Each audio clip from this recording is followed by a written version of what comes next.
Good day, and thank you for joining us once again for another episode of Boom and Bust. I'm your host, Tony Clement, here at the News Forum, where all voices matter. Dr. Heather Exner-Pirot rejoins us to discuss the critical minerals supply chain. She's a senior fellow and director, Natural Resources, Energy, and Environment at the Macdonald-Laurier Institute. Welcome back. Thanks so much for having me. So before we get to critical minerals, I just noticed that you had an article and wrote about it being the end of the road for electric vehicle subsidies. So what did you mean by that, and why did you think that? Sure. Yeah, and I've got no problem with EVs. We don't need to be, haters of EVs. They can be very good vehicles and suitable for some people. But it's the subsidies that, don't look like great policy. It's obviously a very expensive, as climate policy, it is a very expensive way to reduce emissions. I know we're all talking about the $80 carbon tax that will be seen on April 1st. In general, EV subsidies are the equivalent, the price per ton of GHGs they remove of hundreds of dollars. In Quebec, it's over $900 if you include all their subsidies.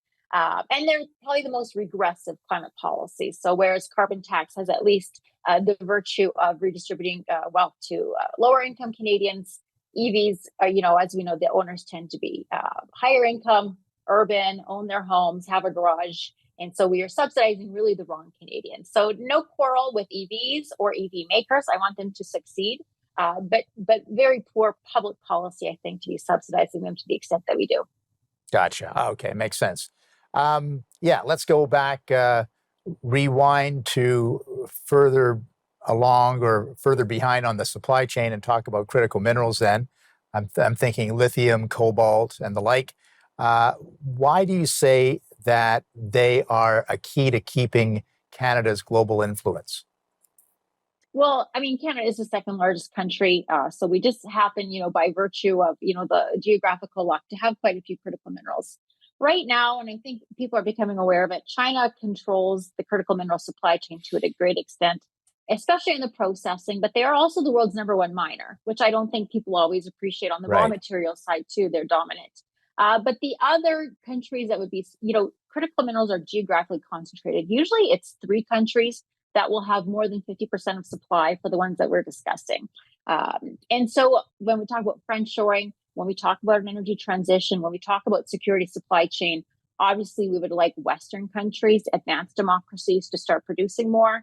Canada, and I would say Australia, a little bit to lesser extent, the Nordics, have that ability to do that. We have some of those endowments.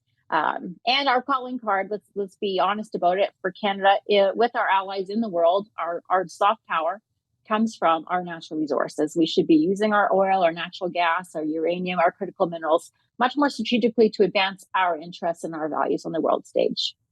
So it sounds like, by way you answered that question, that we aren't using our natural resources and the gifts of the land to the greatest use right now. Is that right? Well, that is very correct. And it's, here's the data. This is not a political or subjective kind of a thing. We've been talking about critical minerals as critical, I would say, for about 4 or 5 years. Really think of the energy transition. The International Energy Agency says we need 6 times more mining to displace fossil fuels. Of course, we talked about them strategic, in the 70s and 80s as well. But in this time, actually, Canada has been producing fewer critical minerals. So since before COVID, we're actually producing less copper, less platinum group metals, less zinc, all these kinds of things that we do need for the EV battery. So while we're investing tens of billions of dollars in EV battery supply chain, we do not have the mines to produce those things. Again, we are reinforcing this dependence on China.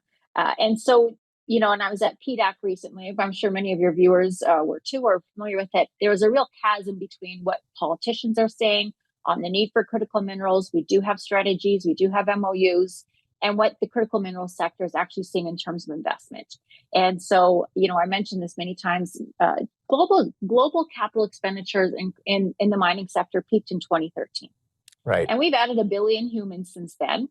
And many of them have moved, especially in Asia, from lower to middle income class and just have more demand for materials. Add to that AI, data centers, energy transition. We need a lot more development but the investment is still not happening. It's not happening in Canada. We know the regulatory burden is a big part of that. And we are not yet moving the dial on Chinese monopolies on some of these supply chains. Indeed. We're going to continue our conversation with Dr. Heather Exner-Pirot after this break. Please stay with us. We'll be right back.